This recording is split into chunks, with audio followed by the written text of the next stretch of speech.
கடைசியா பார்த்த வீடியோவுல நம்ம ஹீரோ ஒரே நேரத்துல 3 ரிங்க பிடிக்கணும்னு பிளான் பண்ணான்.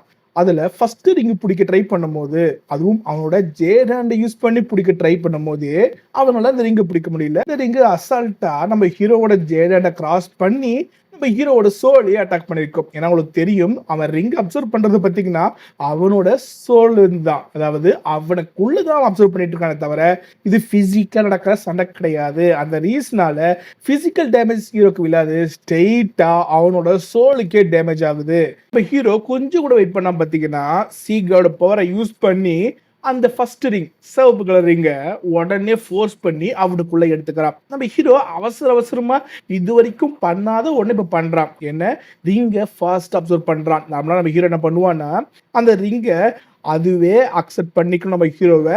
அது அவங்க கூட ஒன்னா சேர்ற மாதிரி பண்ணுவான். எதுக்காகனா அப்பதான் அந்த ரிங்கு பார்த்தீங்கன்னா நம்ம ஹீரோ வளரும் போது கூட வளரும். 10வதுக்கு நம்ம ஹீரோவுக்கு நல்ல ஹெல்ப்ஃபுல்லாகவும் இருக்கும். நம்ம ஃபோர்ஸ்ஃபுல் அப்சர்வ் பண்ணோம்னா கண்டிப்பா ஒரு சின்ன கிளாஷ் தொடர்ந்து இருந்துகிட்டே இருக்கும். இந்த ரீசனால தான் பார்த்தீங்கன்னா முக்காவாசி பேர் இல்ல கிட்டத்தட்ட எல்லாருமே பார்த்தீங்கன்னா அந்த ரிங்கு அவங்களோட ஒத்து போற அளவுக்கு, அதாவது ஒரு காம்ப்ரமைஸ் வர அளவுக்கு, அக்செப்டன்ஸ் வர அளவுக்கு வெயிட் பண்ணி தான் ரிங் அப்சர்வ் பண்ணுவாங்க சேஃப்டி ரீசனுக்காக.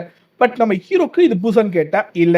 ஏன்னா நம்ம ஹீரோ ஹியூமன் ஸ்பேஸ் ஸ்பைடரை கொண்டு இருப்பான். அதாவது அந்த வெட்டுக்கல் பூச்சி கொண்டு இருப்பான். அந்த எட்டுக்கல் பூச்சி நம்ம ஹீரோ மேல பயங்கரமான கொலைவில் இருக்கும். ஏன்னா அவரு அடுத்த லெவலுக்கு இன்க்ரீஸ் பண்ண டைம்ல தான் நம்ம ஹீரோ போய் அதை கொண்டு இருப்பானே. பட் நம்ம ஹீரோ அதை கொல்லனே போயிருக்க மாட்டாங்க. அதை அட்டாக் பண்ணியிருக்கோம். அது ஒரு கொலை வேலை கொண்டுட்டான். ஓகே, அது ரிக் அப்சர்வ் பண்ணும்போது அதுக்கு இருந்த கோவம், ஏன்டா நான் அடுத்த லெவலுக்கு போக பார்த்தா நீ எனக்கு கொண்டுட்டு எப்போ அர்த்தப்ப ட்ரை பண்றியா அப்படின்னு சொல்லிட்டு விடவே விடாது.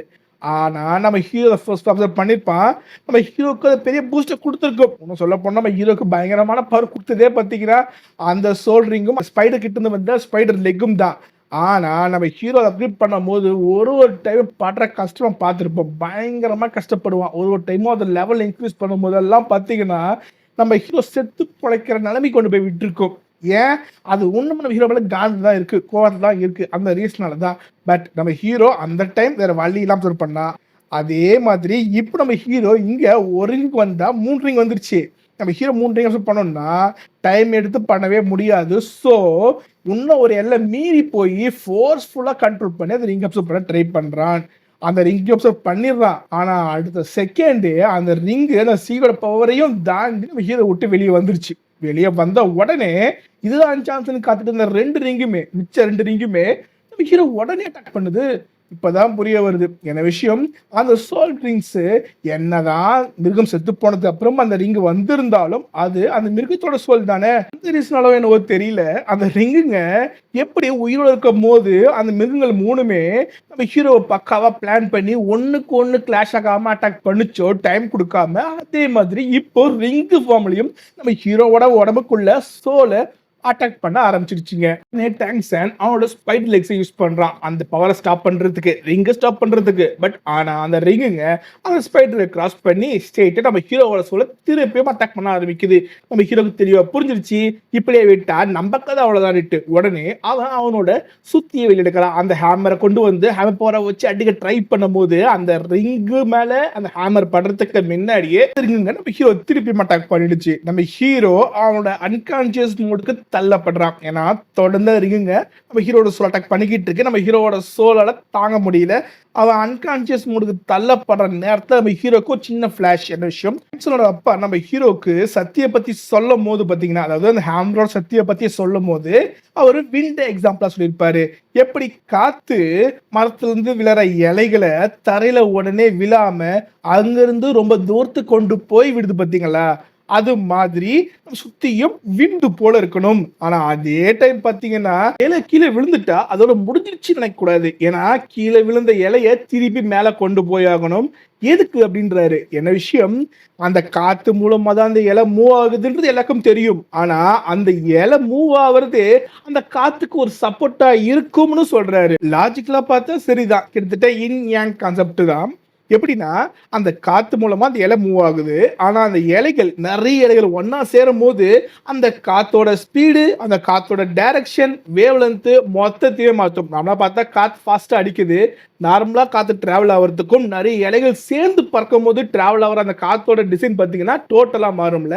அது மாதிரி என்னதான் இந்த ஹேமர் பார்த்தீங்கன்னா, விண்டு போல நம்ம மூவ் பண்ண முடியும். நம்ம விண்டை கண்ட்ரோல் பண்ண முடியும்லாம் இருந்தாலும், அது மூலமா அஃபெக்ட் பண்ண போற சின்ன சின்ன பொருட்கள் கூட பார்த்தீங்கன்னா, சில டைம் நம்மளுக்கு ஹெல்ப்ஃபுல்லா இருக்கும்னு சொல்ல, நம்ம ஹீரோக்கு உடனே நானும் அதே மாரி தோணுது. என்ன விஷயம்னா, நம்ப அந்த ஹேமரோட பவர வித்தியாசமா யூஸ் பண்ண ட்ரை பண்ணுவோம். அதாவது ஒரு ரிங்கா தனித்தனியா அப்சர்வ் பண்ணாம ஒரே நேரத்துல 3 ரிங்கையும் அப்சர்வ் பண்ண ஹீரோ பிளான் பண்றான். ஆனா இந்த ஃபிளாஷ்பேக் பாத்தீங்கன்னா ஜஸ்ட் அதோட முடியல. அதாவது அவங்களோட ஹேமரோட பவர் பாத்தீங்கன்னா ஜஸ்ட் விண்ட் மட்டும் கிடையாது. அதாவது காத்து மாதிரி மட்டும் பலசாலிங்க கிடையாது. அவங்க பாத்தீங்கன்னா இருக்க தெரியும் உங்களுக்கு நார்த் சைட்ல என்ன இருக்கும்? பயங்கரமான சில்னஸ்.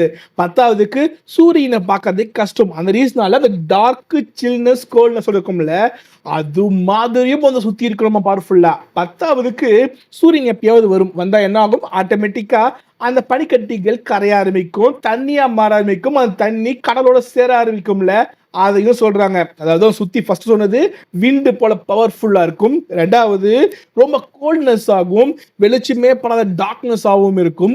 அதே டைம் பாத்தீங்கன்னா அதை சுத்தி தண்ணியோட தண்ணியா கடலோட கடலா கலக்கக்கூடிய அளவுக்கு ஷேப்பை மாத்திக்கிற அளவுக்கு திறமையாகவும் இருக்கணும்ன்றாங்க. அது மட்டும் இல்ல, அந்த தண்ணியும் பாத்தீங்கன்னா ஏற்பட்ட ஆரம்பிக்கும்ல, பேலன்ஸ் லேண்ட் தான் இருக்கும். உங்களுக்கே தெரியும், ஐஸ் கட்டியா இருந்து தண்ணியா மாறுதுன்னா அந்த அளவுக்கு டெம்பரேச்சர் அதிகமா இருக்குன்னு அர்த்தம். ஸோ ஆட்டோமேட்டிக்கா அந்த லேண்டு பயங்கர சூடாகும்.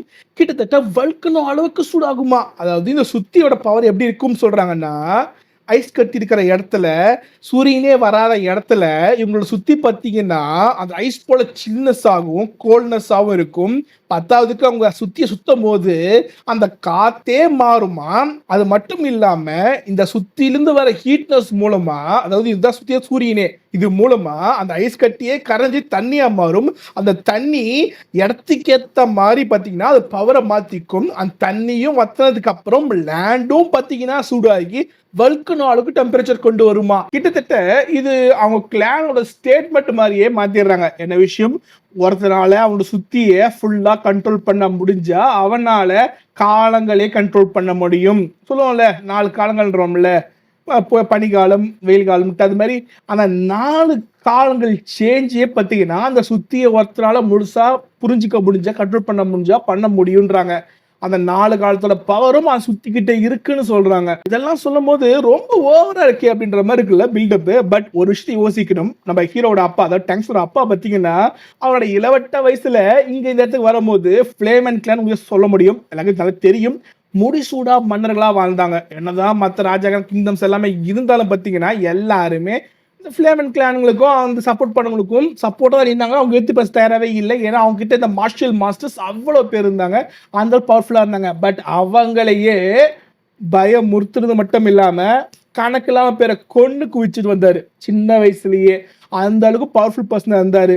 ஸோ அவர் சொல்கிறது ஒன்றும் பெருசு எக்ஸ்பிரேஷன் தெரியல.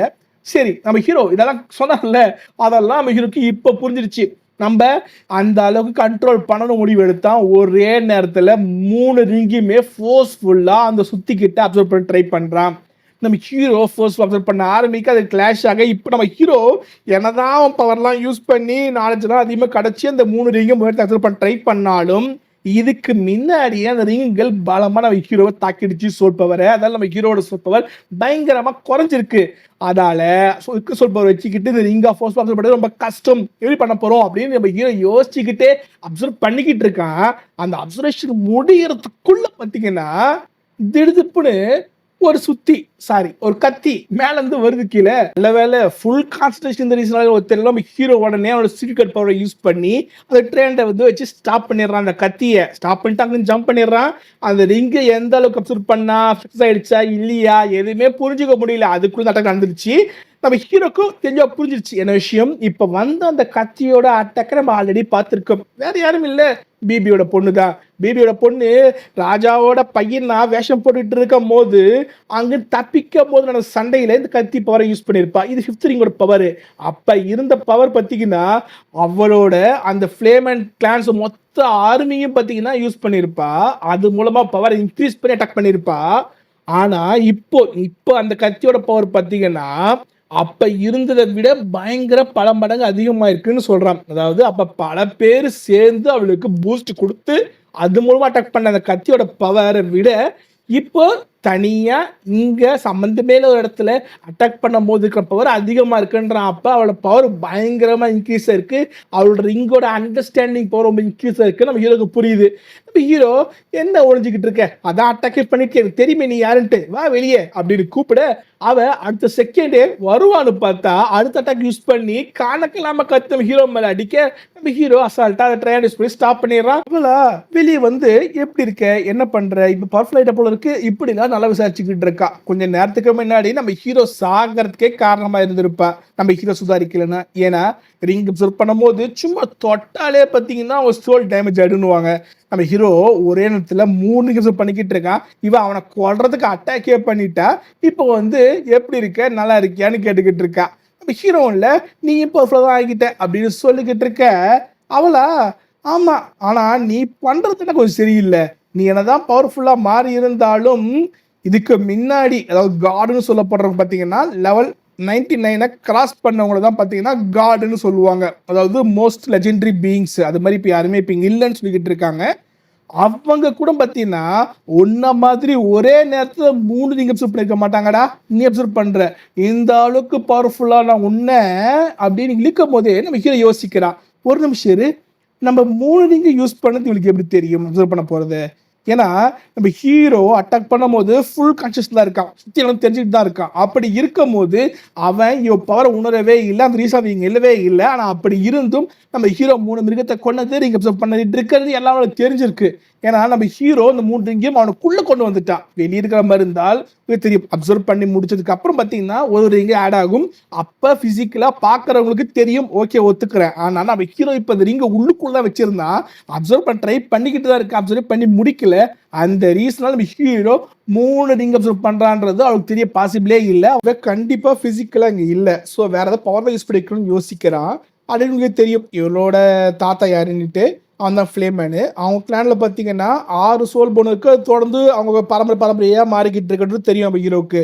ஸோ அதில் ஒரு பவர் பார்த்தீங்கன்னா தோற்றத்தை மாற்றிக்கிறது. அந்த ரீசனில் தான் பார்த்தீங்கன்னா பொண்ணாக இருக்கிற இவ பையனா வந்து அதுவும் பார்த்தீங்கன்னா அந்த ராஜாவோட 3வது பிள்ளையா மாறி பல வருஷம் நடிச்சிருந்திருப்பா. அது மாதிரி ஏதாவது பவராக இருக்குமா, அதாவது பேலன்ஸ் இருக்க அந்த 5 போன்ல ஏதாவது ஒரு போன் மூலமா இவளால இங்க நடக்கிறத இங்க பிசிக்கலா எல்லாம் பார்த்துக்க முடியுமான்னு யோசிக்கிறான். அப்படி இல்லைன்னா நம்மளோட ஸ்பிரிட் சோல் மாதிரி பவர் இருக்குமான்னு யோசிக்கிறான். ஏன்னா உங்களுக்கு தெரியும் நம்ம ஹீரோக்கு பார்த்தீங்கன்னா சுத்தி மட்டும் பவர் இல்லை, அவனோட மெயின் பவரே பார்த்தீங்கன்னா அந்த ப்ளூ சில்வர் பிளான்ட் தானே. அந்த ப்ளூ சில்வர் பிளான்ட் எங்கெல்லாம் இருக்கோ அங்கெல்லாம் நம்ம ஹீரோவால அவன் பிசிக்கலா இருக்கிற மாதிரி அங்க இருக்கிறத பார்க்க முடியும், உணர முடியும்ல. அதே மாதிரி இவகிட்ட ஏதாவது பவர் இருக்கான்னு யோசிக்கிறான். கிட்டத்தட்ட லாஜிக்கலா பார்த்தா அது உண்மைதான். ஏன்னா இவ பார்த்தீங்கன்னா அவங்களோட கடவுள் பவர் தான் சூரியன் சொல்லிட்டு இருக்காங்க கரெக்டா.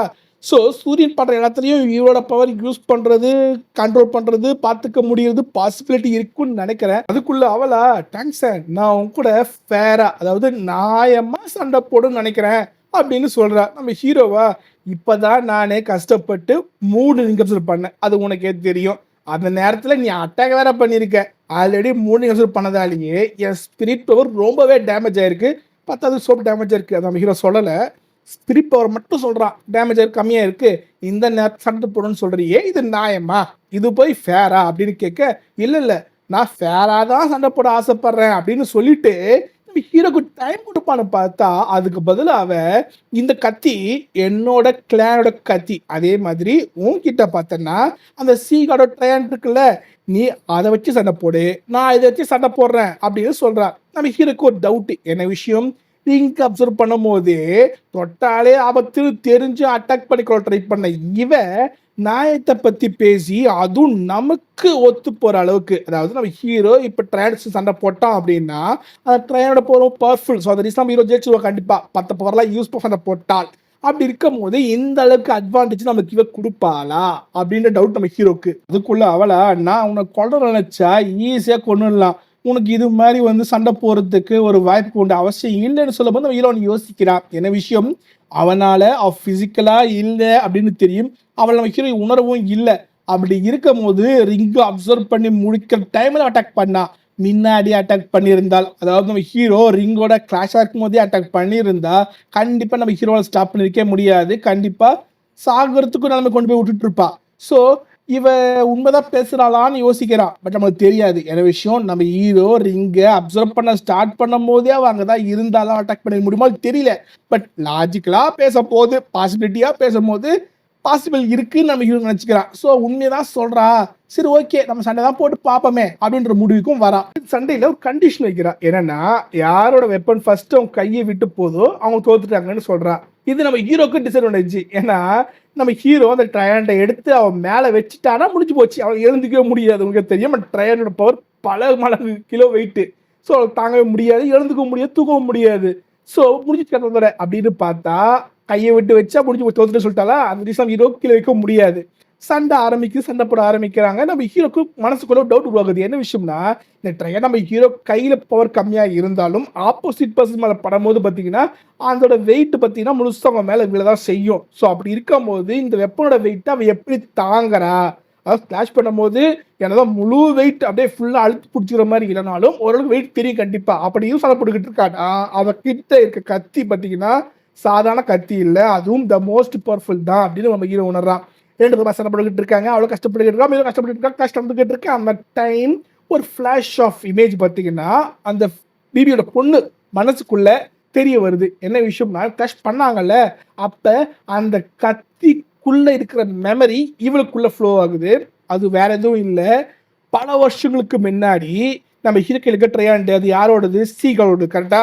சீகாலும் பார்த்தீங்கன்னா ஒரு 4 மனுஷன் தான் த மோஸ்ட் பவர்ஃபுல் பீயிங்காக மாறினதுக்கு அப்புறம் கடல் தேசத்தையே காப்பாற்றுனதுக்கு அப்புறமா அவர் கனவுலாம் மாற்றி கும்பிட ஆரம்பிச்சிட்டாங்க. நம்மளுக்கு தெரியும். கரெக்டாக தானே? அவரை தான் அந்த கனவுல பார்க்குறோம். ஆனால் அவரை மட்டும் பார்க்கல, கூட பார்த்தீங்கன்னா இப்போ இந்த ஃப்ளேம் அண்ட் ஏஞ்சல் சொல்லி கும்பிட்டு இருக்காங்க பார்த்தீங்களா, அந்த பொண்ணையும் பார்க்குறோம். இப்போ 2 பேரும் சேர்ந்து பார்த்தீங்கன்னா அங்கே சண்டை போட்டுக்கிட்டு இருக்காங்க. ஒரு எர்த் டைப் மாஸ்டர் கூட, அந்த மாஸ்டர் பார்த்தீங்கன்னா அது ஒரு வில்லேஜ் மாரி இருக்க அந்த இடத்துல அட்டாக் பண்ணிருக்கு போல. அங்கே இருக்க சிலர் இறந்தும் போயிருக்காங்க. இவங்க காப்பாற்ற வந்திருக்காங்க. அதை கொண்டு முடிச்சுட்டாங்க. உங்களுக்கு தெரியும் சீகாடு கொஞ்சம் கை நிச்சயம் உள்ள ஆளு பார்த்தீங்கன்னா ஹெல்ப் பண்ணிக்கிட்டு இருக்காரு. பட் அந்த அதாவது ஏஞ்சல் சொல்ல போற பொண்ணு பார்த்தீங்கன்னா எதை சொல்லிக்கிட்டு இருக்கா, ஆனால் பவர்ஃபுல் பீயிங் ஆயிட்டும். ஆனாலும் இந்த மக்கள் எல்லாம் பவர் ரொம்ப ரொம்ப கம்மியாக இருக்கிறாங்க. அந்த ரீசனால சாதாரண மிருகம் சில பொருள் பவர் இல்லை. அந்த ரீசனால இங்கே இறந்து போறாங்க, காப்பாற்ற நம்ம வரதா இருக்கு. இப்படியே இருந்தால் வேலைக்காகாது, இது ஒரு வழிபடணும் அப்படின்னு சொல்லிக்கிட்டு இருக்கா. சீகாலோட ஐடியா என்னன்னா அவங்களுக்கு நம்ம ஹெல்ப் பண்ண முடிஞ்ச வரைக்கும் அவங்களுக்கு டைம் கொடுத்தோம்னா ஆட்டோமேட்டிக்காக அவங்களுக்கும் பார்த்தீங்கன்னா ஸ்பிரிட் நாலேஜ் அதிகமாகும், அவங்க டெவலப் ஆக வைப்பாங்க, லெவல் இன்க்ரீஸ் ஆகும், அவங்க பர்ஃபார்ம் ஈக மாறுவாங்கன்னு சொல்லிட்டு அவரோட தாட். ஓகே, ஆனால் ஆப்போசிட்டில் அவளுக்கு தாட்டு வேற மாதிரி இருக்குது. என்ன விஷயம், நம்ம த மோஸ்ட் பவர்ஃபுல் பீயிங் கரெக்டாக இன்னமும் மோஸ்ட் பவர்ஃபுல் பீயிங்காக மாறணும்னா, அதாவது அடுத்த லெவல் ரேங்குக்கு போகணும்னா, இம்மோர்டல் காடாக மாறணும்னா பிரச்சனைக்கெல்லாம் ஒரு சொல்யூஷன் வரும்ன்றா. கிட்டத்தட்ட சீகாடுக்கு பார்த்தீங்கன்னா ஓகே கரெக்டு தான், ஆமாம் உண்மைதான் அப்படின்னு ஒத்துக்கிறாரு. ஆனால் இந்த வே ஆஃப் தாட் பார்த்தீங்கன்னா வேற வேற. என்ன அவரோட தாட் என்னன்னா, நம்ம போஸ்ட் பர்ஃபுக்காக மாறணும்னா நம்ம ஈஸியாக உங்களுக்கு ஹெல்ப் பண்ணலாம், இவங்களோட அண்டர்ஸ்டாண்டிங் இன்க்ரீஸ் பண்ணலாம், இவங்க ஈஸியாக ப்ரொடெக்ட் பண்ணலாம், அவங்களே அவங்க தற்காத்துக்கு அளவுக்கு அவங்க லெவல் இன்க்ரீஸ் பண்ணி ஹெல்ப் பண்ணலாம்னு அவர் நினைக்கிறாரு. பட் அவரோட தாட் என்ன தெரியுமா, இமோட்லாம் மாட்டோம், மோஸ்ட் பர்ஃபுல் பீயிங்காக மாட்டோம்னா இவனுக்கு மொத்த தெரியும் கண்ட்ரோல்குள்ளே கொண்டு வந்துருவோன்றா. அதாவது இவன் நம்ம ஆண்டோம் அப்படின்னா ஆட்டோமேட்டிக்காக இவங்க காப்பாற்றலாம் நம்ம அப்படின்றா. ஆமாம், இவங்களும் ஆண்டாங்கன்னா ராஜாங்க எப்படி என்ன பண்ணுவாங்க, ஒரு கோட்டை கட்டி அதுக்குள்ளே மக்களை வச்சுக்கிட்டு அவங்க சொல்கிறதெல்லாம் கேட்டுக்கிட்டு அவங்களுக்கு வரி கட்டிக்கிட்டு இருந்தாங்கன்னா அவங்களுக்கு வெளியே இருந்து ஆபத்தெல்லாம் பார்த்துப்பாங்கல்ல. அதே கணக்கை தான் அவளும் சொல்கிறா. அது மாதிரி பண்ணலான்ற. இது அவருக்கு சுத்தமாக பிடிக்கல. என்ன விஷயம், அவன் வாழ்க்கையை வாழ்ந்துக்கிட்டு இருக்கான், மாஸ்டர்ஸ் விட்டு அட்டாக் பண்ணுது, அதுக்கிட்ட அதை ப்ரொடெக்ட் பண்ணிக்க முடியல அவங்களால. அதுக்கு அவங்க ப்ரொடெக்ட் பண்ணிக்கிற அளவுக்கு அவங்க திறமையை வளர்த்து விட்டா போதும். அதுக்காக அவங்களோட சுகத்தை கட்டுப்படுத்தி அவங்க கண்ட்ரோல் கொண்டு வந்து இட வச்சுக்கிறதுல அவருக்கு ஐடியா இல்லை. ஆனால் அவரோட ஐடியா அது. இப்படி பேசிக்கிட்டு இருக்கும்போது 2 பேர் கிளாஷ் பண்ண ஆரம்பிக்கிறாங்க. அதாவது நான் சொல்கிறது தான் சரி, நீ சொல்கிறது தான் சரி, கிளாஷ் நடக்குது. அந்த கிளாஷ் மெமரி அவங்களுக்குள்ள ஃப்ளோ ஆகுது. இதெல்லாம் யோசிக்கும் போது இங்கே சண்டை நடந்துக்கிட்டு இருக்கு. என்ன விஷயம்னா இப்போ இந்த மெமரி பார்த்தீங்கன்னா அவளுக்கு மட்டும்தான் தெரிஞ்சுதா இல்லை விஷயத்துக்கு தெரிஞ்சுதான் அவளுக்கு தெரியல. ஆனால் கிளாஷ் நடந்துக்கிட்டு இருக்கு. இந்த கிளாஷ் எப்படி போய் முடியும் புரியல. பார்ப்போம் அது எபிசோட் என்ன நடக்குதுன்னு பார்ப்போம்.